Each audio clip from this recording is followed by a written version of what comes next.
Well, I started off watching the first game of the Outlaws, and I saw Nikola Vucevic could not handle Dwight Howard in the opening Vegas game, so I backed out of it because I had a feeling that the sim would be different than watching it. And sure enough, Vegas actually lost that first game when I backed out, and the team they were playing, Timberwolves, lost a bunch of them after that, but they did somehow win that first game with uh, Nikola Vucevic and Kawhi against Jerry West and Dwight Howard. But yep, here we go. Oscar Robertson once again, the Finals MVP. Now he was coming off the bench actually, and so he should get Sixth Man of the Year as well. Patrick Beverly was actually starting with the way the simulation tweaked, skewing it toward older players for that team.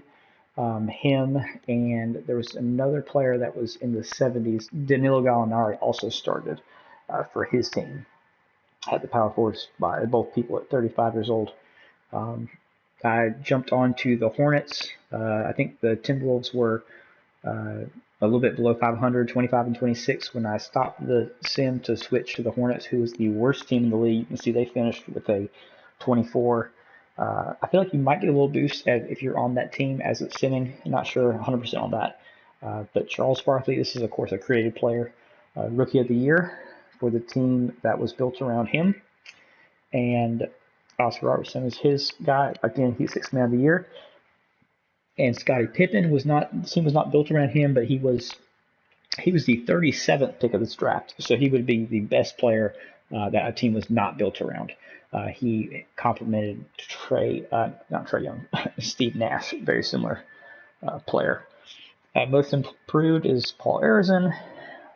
He was on Kareem's team. I think they were running like a 7-man rotation, so he was coming off the bench but playing starter minutes. Let's see. Coach of the Year. No clue who he coached for, but it's going to be one of the expansion teams. And yeah, probably the Surf is, I'm guessing, who he coached for. Let's see the individual awards. Steph Curry was first team, even though his team was the worst team in the league. Now, maybe that boosted some when I started being on that profile for the final month and a half.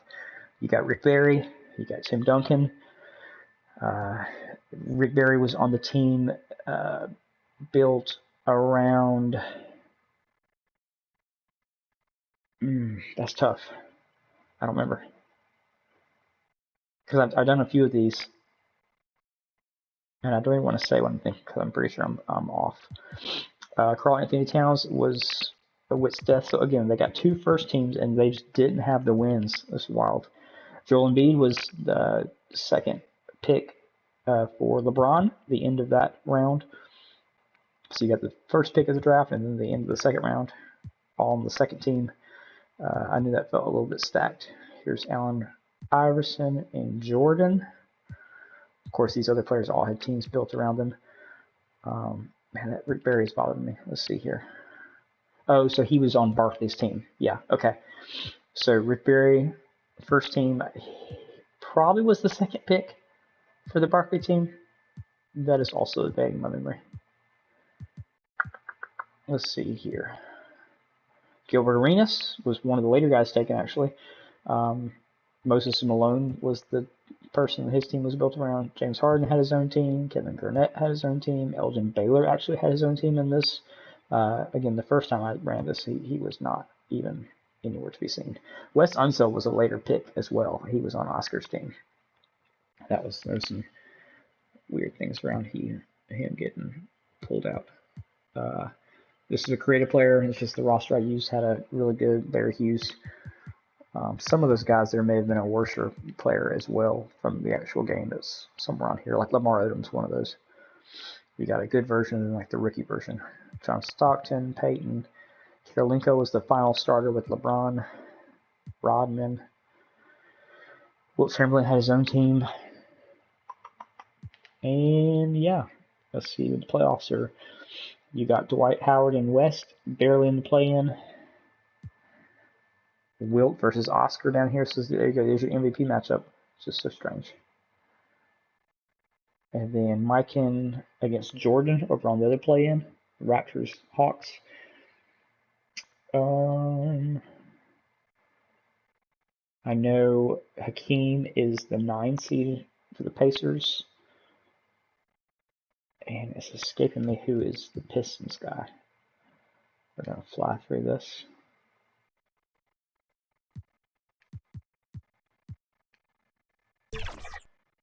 So Howard loses to Wilt. Pistons are in it. Jordan advanced, Oscar advanced. Nothing too crazy.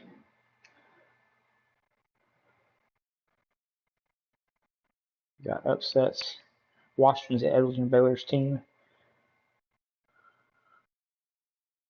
And I want to say he took out the Nets is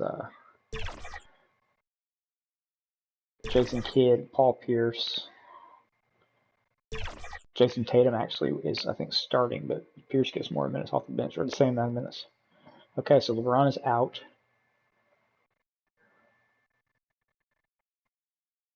Lost to Tim Duncan's team, actually. The Suns knocked out them. Okay, so Oscar does not win this one. That was my curiosity. So I'm guessing the coach of the year is probably the Sonics coach, and that's actually Bill Russell. Is the team built around? You have like him playing the 4. John Stockton's the point. He was the second player picked for that team, and then Pau Gasol is actually the center for that team. And I could not tell you who's running the wing spots. So Jordan loses in the first round to Magic Johnson.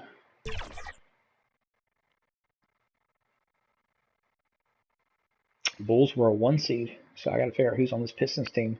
That was actually Kevin Durant's team. Luka was on that team. Chris Webber. Yeah, kind of an interesting team. They were a 1 seed, so I mean they were solid, but more grit, I guess, on the 8 seed. But that 8 seed is losing to James Harden at the moment. Tim Duncan's out to Kareem. Magic's already advanced. Russell's advanced. Russell lost to whoever that was that just lost again. Okay, so Kareem is in the finals. And it stopped my sim, so I'm going to figure out who is on this team. Bob McAdoo. It was built around Chris Paul, I believe. And then Amari was the second pick. Yeah, just some real interesting way these teams were built. But it was good enough to knock off KD. And yeah, I don't know. You got that's not quite over. Let's see if it's Magic versus Kareem. That would go against. I always kind of downplay those guys and say they benefited from each other. So Magic is advancing, and Karl Malone was the second pick. So yeah, in this sim, John Stockton and Malone dropped ridiculously. And the first time I had done this, just a kind of curiosity to see if it would even what it would look like. Karl Malone and Stockton were both in the top, at least top 30 of teams building around them, and now it was more like 50 or 60. So here we go. That is the starting lineups, and I think this is actually a matchup where it's interesting because a lot of these teams, the players that ChatGPT drafted, some of them came off the bench. I think for the most part, these guys, what you're seeing is what you're getting. Outside of the people that were in the 80s, those were not ChatGPT selections, but the rest of them, they definitely were. And I'm sure these are both actually kind of shorter rotations too, if I remember correctly. So the 6th and 7th spot, both of those, like you have Sleepy Floyd for the Grizzlies, I want to say, and not sure about the Ravens, but you got guys that those 2 other bench spots were also ChatGPT selections. Yeah, but it's not going to be a contest. Not even going to be a contest. Kareem, 20 and 10. Bob McAdoo, you done nothing for him. There you go. GOAT, I reckon. Fun little thing. I love doing the fantasy drafts of any sort. It's just fun to watch them all come together.